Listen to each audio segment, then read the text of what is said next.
Mr. Grilli, thank you very much for accepting our invitation to be our guest speaker at our School of International Relations.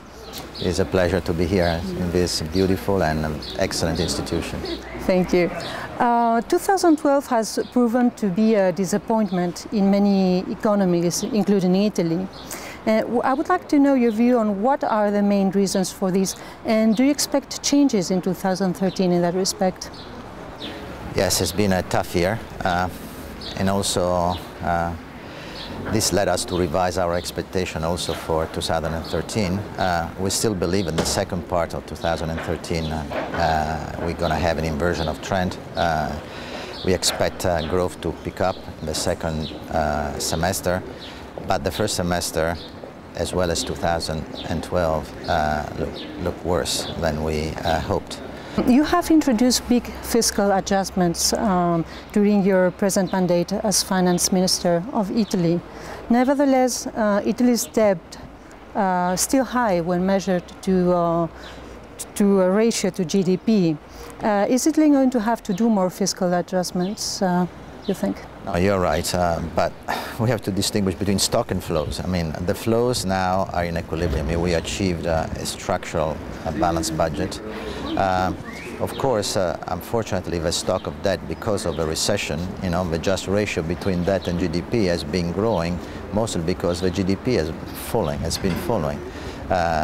So what we expect is, as growth will pick up again, and the denominator of the debt to GDP ratio will start growing again, we will have that inversion. Of course, like in Spain, part of an increase in debt has been due to our support to program countries. So about almost 4% of the increase in debt to GDP ratio has been due to the contribution of Italy to program country, of which we are totally in favor of. We think that we have to be supportive of each other, so that's a price that we have to pay for the community of being in Europe, in the euro area.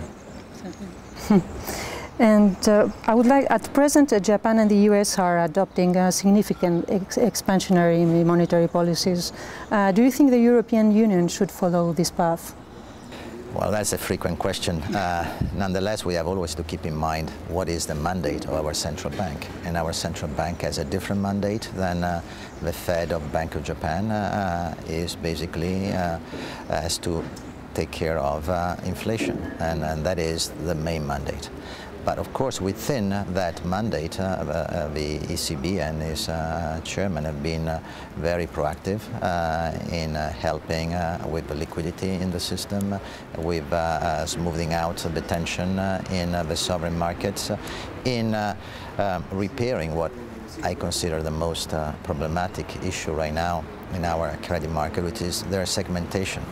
They are segmented across border lines, and that in a monetary union is unhealthy, and I would add also unacceptable from both economic and political reasons. So I think that if we keep in mind what the central bank is supposed to do and can do in Europe compared to other countries, I think they are doing the right thing. Mm-hmm.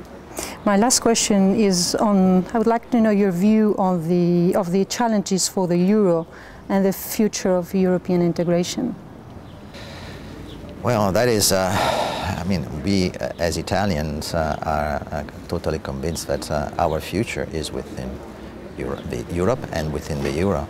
And so, but for the euro to have a future of success and not a future of just being there, we need to deepen our integration, our reform, and that has many directions. Of course, we have to keep doing something that is not particularly a concern of the euro area, but of Europe as a whole, which is the internal market. And there are still huge areas, especially in the service sector, where we have not been able to fully integrate our markets. But then I think that the area of banking, which is also a concern not just of the euro area, but especially important for the euro area, the banking union is something that I believe and my government believes is something that we cannot do without, and we have to be very quick in establish one. And the issue that I was saying before about credit market segmentation, I don't think we can really repair it fully without a full-fledged banking union. And then, you know, in the background there is always the issue of fiscal and political union, which is a challenge. I think that politically everybody realizes that that is an essential part of a truly well-functioning, integrated European economy. But the challenge to get to a political union are still there, and but I think everyone is working toward that. Mr. Grilli, thank you very much for your time. Thank you. Thank you.